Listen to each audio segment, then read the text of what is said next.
வணக்கம் நண்பர்களே. இன்னைக்கு நம்ம என்ன பார்க்க போறோம்னா உக்ரைன் பற்றி பார்க்க போகிறோம். உக்ரைன் அண்ட் ரஷ்யா போர் நடந்துட்டு இருக்கு. இந்த போர் வந்ததுக்கு காரணம் என்ன? இந்த போர் வந்ததுக்கு காரணம் முக்கியமான தலைவர் யார் அப்படின்னு பார்க்க போகிறோம். இந்த உக்ரைன் ரஷ்யா வாரில் உக்ரைன் அதிபராக இருக்கக்கூடிய விளாதிமிர் சொலன்ஸ்கி அவர் 1978 பிறந்திருக்காரு. இவருடைய ஹிஸ்ட்ரி என்ன அப்படின்னா, இவர் குவார்த்தால் 95 அப்படின்ற ஒரு தொலைக்காட்சி தயாரிப்பு நிறுவனத்தை ஆரம்பிச்சிருக்காரு. அதாவது தொலைக்காட்சி தொடர்லாம் நடக்கும் இல்லையா, அந்த தொடரை தயாரிக்கணும் என்ற அடிப்படையில் அந்த கம்பெனியை தொடங்கியிருக்காரு.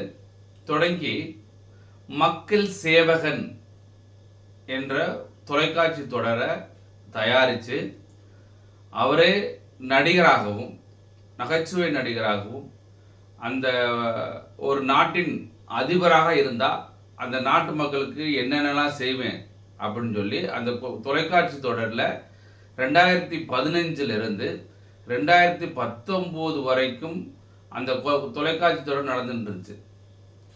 அந்த தொலைக்காட்சி தொடர் பயங்கரமான ஃபேமஸாக உக்ரைனில் ஓடிக்கிட்டு இருந்துச்சு. ஒவ்வொரு பெண்கள்ட்டையும் ஒவ்வொரு ஆண்கள்ட்டையும் அவர் மக்கள் சேவகன் என்ற தொலைக்காட்சி தொடரில் நடித்து பயங்கரமான ஃபேமஸ் ஆகிட்டார். இவர் ஒரு நாட்டின் அதிபராகவே எல்லா பேரும் நினச்சிட்டாங்க. அந்த தொடர் ரொம்ப ஃபேமஸ் ஆனதுனால இவர் என்ன செஞ்சிட்டார் அப்படின்னா, 2018 அந்த குவார்த்தால் 95 திரைப்பட தயாரிப்பு நிறுவனம் தொடங்கினார் இல்லையா, அதில் வேலை பார்த்தாங்க இல்லையா, அந்த வேலை பார்த்தவங்கெல்லாம் சேர்ந்து ஒரு கட்சி தொடங்குறாங்க 2018. அந்த கட்சியோட தலைவராக இவர் 2018 டிசம்பரில் நான் தேர்தலில் நிற்க போகிறேன் அப்படின்னு சொல்லி இந்த சுலன்ஸ்கி அறிவிக்கிறார். 2019 தேர்தல் நடந்துச்சு. அந்த தேர்தலில் அப்ராக்சிமேட்டாக 73% ஓட்டுகள் வாங்கி அந்த உக்ரைன் அதிபராக தேர்ந்தெடுக்கப்பட்டார் இந்த விளாடிமிர் சொலன்ஸ்கி. இந்த விளாடிமிர் சொலன்ஸ்கியோட அரசியல் அனுபவம் என்ன அப்படின்னா ஜீரோ.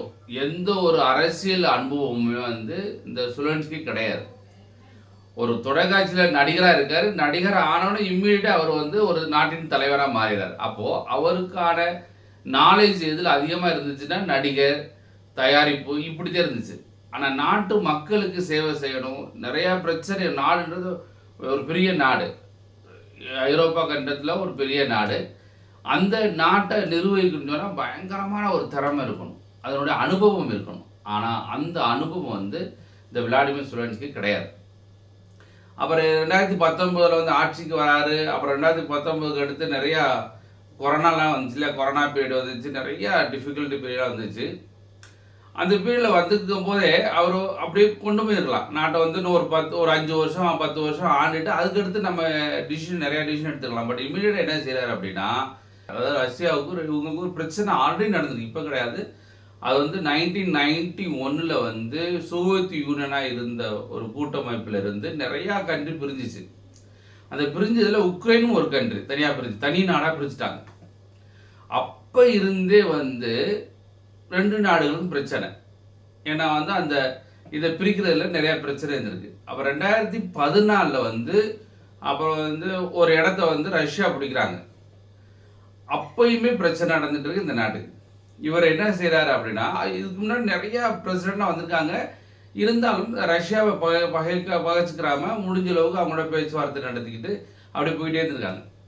இவர் என்ன பண்ணியிருக்காரு அப்படின்னா, இம்மிடியட்டாக நேட்டோ நாடுகள் கூட்டமைப்பு அப்படி ஒன்று இருக்குது. அந்த நேட்டோ கூட்டமைப்பு என்ன அப்படின்னா, America and Europe countries, France, England, அப்புறம் ஜெர்மனி, இந்த மாதிரி நிறையா கண்ட்ரிஸ் எல்லாம் சேர்ந்து ஒரு கூட்டமைப்பு. அந்த கூட்டமைப்பு எப்படின்னா, வேற நாடு ஏதாச்சும் ஒரு நாட்டில் போரிட்டா எல்லா நாடுகளும் சேர்ந்து இந்த நாட்டுக்கு எதிர்த்து போரிடும் அப்படின்ற ஒரு ஒப்பந்தத்தின்படி ஒரு நேட்டோ அசோசியேஷன் இருக்குது. அந்த நேட்டோவில் நான் சேரணும் அப்படின்னு சொல்லி இவர் விண்ணப்பிக்கிறார். நேட்டோவில் சேரணும் அப்படின்னு சொல்கிறார். ஆனால் இந்த ரஷ்யா அதிபர் என்ன சொல்கிறார் அப்படின்னா, நீங்கள் நேட்டோவில் சேர்ந்தீங்க அப்படின்னா அவங்க இந்த நேட்டோ இராணுவம் நம்ம நாட்டு பக்கத்தில் வந்துடும், எங்கள் நாட்டு பக்கத்தில் நீங்கள் இருக்கீங்க, அதனால் நீங்கள் நேட்டோவில் சேராதீங்க, நேட்டோவில் சேராதீங்க எவ்வளோ சொல்லி பார்த்தார். ஆனால் இவர் என்ன செஞ்சிருக்கலாம், ஆல்ரெடி 2018 இடத்த பிடிச்சிட்டீங்க, அதனால் மேலே எங்கள் இடத்த நீங்கள் பிடிக்கிறதுக்கு வாய்ப்பு இருக்குது, அதனால நான் நேட்டோவில் சேர போகிறேன் அப்படின்னு சொல்கிறார். நேட்டோ வந்து இன்னும் சேர்த்துக்கல, அப்ளிகேஷன் மட்டும் போட்டிருக்காரு, இன்னும் சேர்த்துக்கல அவங்க.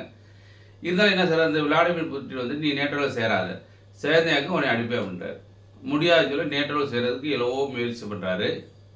அப்போ தான் 2022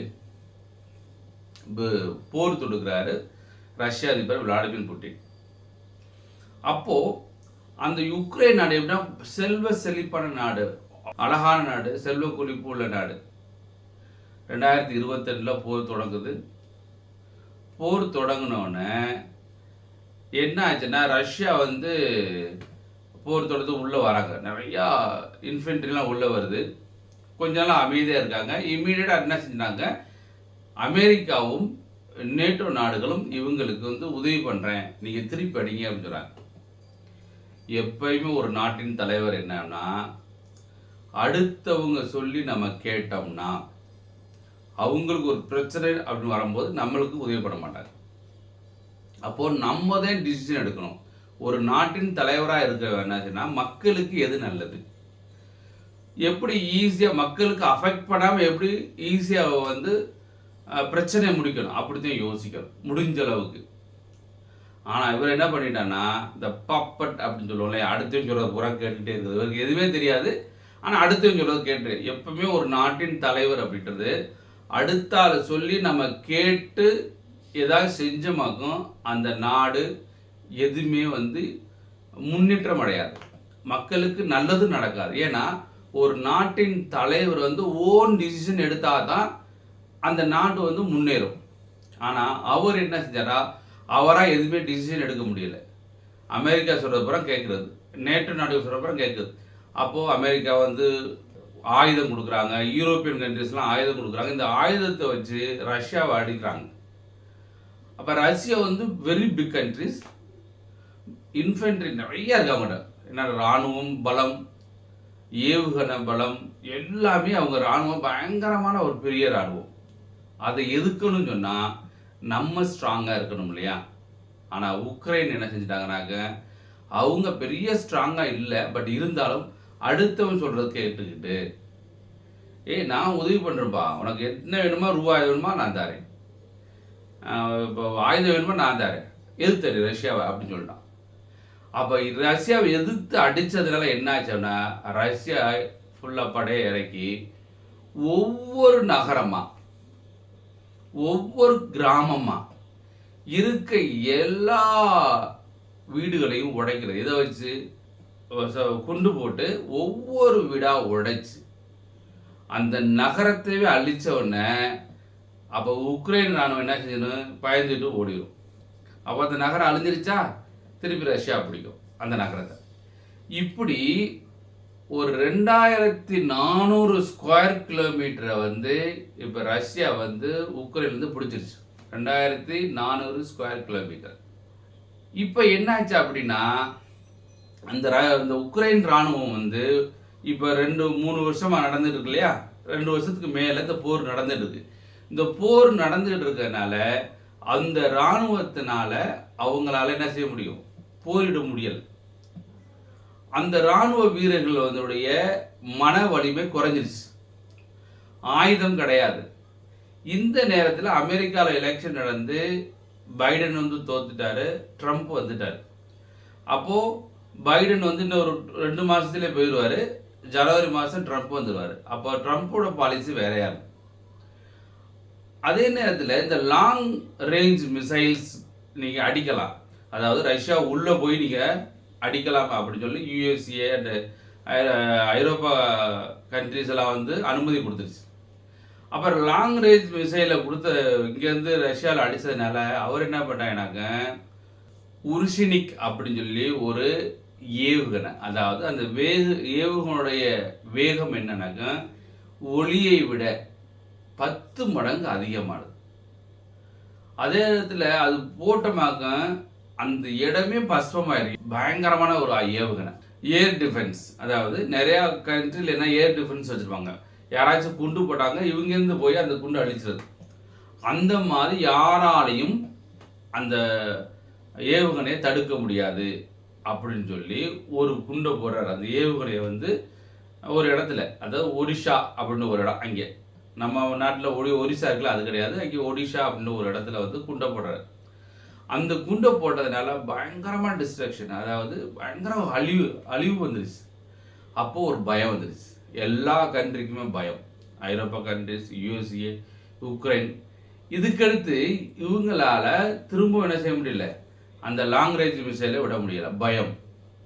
இவர் என்ன செய்கிறாரு, நான் வந்து அழிச்சிருவேன், நான் வந்து நியூக்ளியர் பவர் வச்சு ஏதாச்சும் என்னை தொட்டிங்கன்னா அழிச்சிருவேன் அப்படின்னு சொல்லி இந்த மாதிரி ஒரு பயம் இருக்கிறார். இதனால என்னாச்சு, எல்லா நாடுமே பின்வாங்கிடுச்சு. இந்த பின்வாங்கினதுனால என்ன ஆச்சுன்னா, இந்த மக்கள், உக்ரைன் மக்கள் தான் லட்சக்கணக்கான மக்கள், லட்சக்கணக்கான இராணுவர்கள் இறந்துட்டாங்க. நிறைய இடத்துல வந்து குண்டு போட்டு அழிச்சிட்டாங்க. ஒரு நாடுன்றது எவ்வளோ செல்வ செழிப்பாக இருந்துச்சு. ஆனால் இப்போ எப்படின்னாங்க, இந்த ஆப்பிரிக்கா கண்ட்ரியில் பார்த்தா தெரியும் இல்லையா, சாப்பாட்டுக்கு வழி இல்லாமல் வெளிநாட்டில் போய் நிறைய பேர் தஞ்சமாயிட்டாங்க. அதே நேரத்தில் இப்போவெல்லாம் அது டிசம்பர் நவம்பர்லாம் பயங்கரமான குளிர், எங்கே பார்த்தாலும் ஐஸ் கட்டியாக இருக்கும். அங்கே வர கரண்ட் இல்லை. காரணம்னாக்கா அவங்க குண்டு போட்டு நிறைய அழிச்சிட்டாங்க. மக்கள் பயங்கர துயரப்படுறாங்க. இந்த துயரத்துக்கு முக்கிய காரணம் யார் அப்படின்னா, இந்த நாட்டுடைய அதிபர் சொலன்ஸ்கி. ஏன் காரணம் அப்படின்னா, அவருக்கு ஒரு நாட்டை நிர்வகிக்கக்கூடிய திறமை கிடையாது. பிரச்சனைகள் கண்டிப்பாக ஒவ்வொரு நாட்டுக்கும் வரும். அந்த பிரச்சனைகள் தீர்க்கிறதுக்கு தான் தலைவர். தான் சுய புத்தியில் சுயமாக வந்து ஒரு டிசிஷன் எடுக்கணும். ஆனால் அவருக்கு சுய புத்தியெல்லாம் கிடையாது. அடுத்தவர் சொன்னால் கேட்குறது. அப்போ இங்கிலாண்டா அவனை குண்டு தரேன் போடுறா, குண்டை போடுறது. அமெரிக்காரான் குண்டு தரேன் போடுறா, குண்டை போடுறது. அது பின் விளைவில் யார் அஃபெக்ட் ஆக போகிறா, ஓ நாட்டு மக்கள் தானே. அதை பற்றி நினைச்சது கூட கிடையாது. அதனால் உக்ரைன் நாட்டு மக்கள் அழிவுக்கு முதல் காரணம், முக்கிய காரணம் அந்த நாட்டின் அதிபர் சுலன்ஸ்கி. என்ன காரணம், அவருக்கு வந்து பாலிட்டிக்ஸில் எந்த ஒரு அனுபவம் இல்லை. அப்போ அனுபவம் இருந்தால் தான் அந்த நாட்டை வந்து கரெக்டாக நிர்வகிக்க முடியும். அப்போ அனுபவம் இல்லாத, சுய புத்தி இல்லாத ஒரு தலைவரை தேர்ந்தெடுத்தா என்ன நடக்கும் அப்படின்றது உக்ரைனை பார்த்து நீங்கள் தெரிஞ்சுக்கங்க. ஒவ்வொரு மக்களும், உலக மக்கள் அனைவருமே நீங்கள் என்ன நினைக்கணும்னா, உங்கள் நாட்டில் ஒரு தலைவரை தேர்ந்தெடுக்கிறீங்க அப்படின்னா அந்த தலைவர் சுய புத்தியோட அந்த அனுபவம் உள்ளவராக இருந்தால் நீங்கள் ஓட்டு போட்டு தேர்ந்தெடுங்க. இல்லை ஒரு டிவி தொடரை பார்த்து, அதான் நடந்துச்சு உக்ரைனில். ஒரு டிவி தொடரில் ஒரு நாட்டின் அதிபராக அவர் வந்து நடிச்சிருக்காரு. அந்த நடித்ததுனால இவர் நல்லா செய்வார்னு நினச்சி நம்ம செஞ்சோம் இல்லையா, ஓட்டு போட்டாங்க இல்லையா உக்ரைன் மக்கள். அதற்கு பலன் என்னாச்சு, அந்த நாடுவே அழிஞ்சிருச்சு. எத்தனையோ மக்கள், லட்சக்கணக்கான மக்கள் இறந்துட்டாங்க. காரணம் என்ன, அனுபவம் இல்லாத, அதாவது அரசியல் அனுபவம் இல்லாத. அவர் திரைப்படத்துறை அனுபவமாக இருக்கலாம், தயாரிப்பு நிறுவனம் ஆரம்பிச்சிருக்கலாம், நிறைய கோடி கோடியாக சம்பாதிச்சுக்கலாம். ஆனால் அனுபவம் இதில் இருக்குமா, இல்லை கிடையாது. சுய புத்தி இருக்குமா, இல்லை. இப்போ ரெண்டுமே இல்லாத தலைவர் தேர்ந்தெடுத்தால் என்ன நடக்கும் அப்படின்றத உக்ரைனை பார்த்து தெரிஞ்சுக்கோங்க. நன்றி நண்பர்களே, நன்றி, வணக்கம். மறந்துடாமல் நம்ம சேனலை சப்ஸ்கிரைப் பண்ணுங்கள். இதே மாதிரி வீடியோ உலகத்தில் என்ன நடக்குது அதை பூரா உங்கள்கிட்ட கொண்டு வந்து சேர்க்கறதுக்கு ரெடியாக இருக்கேன். நன்றி, வணக்கம்.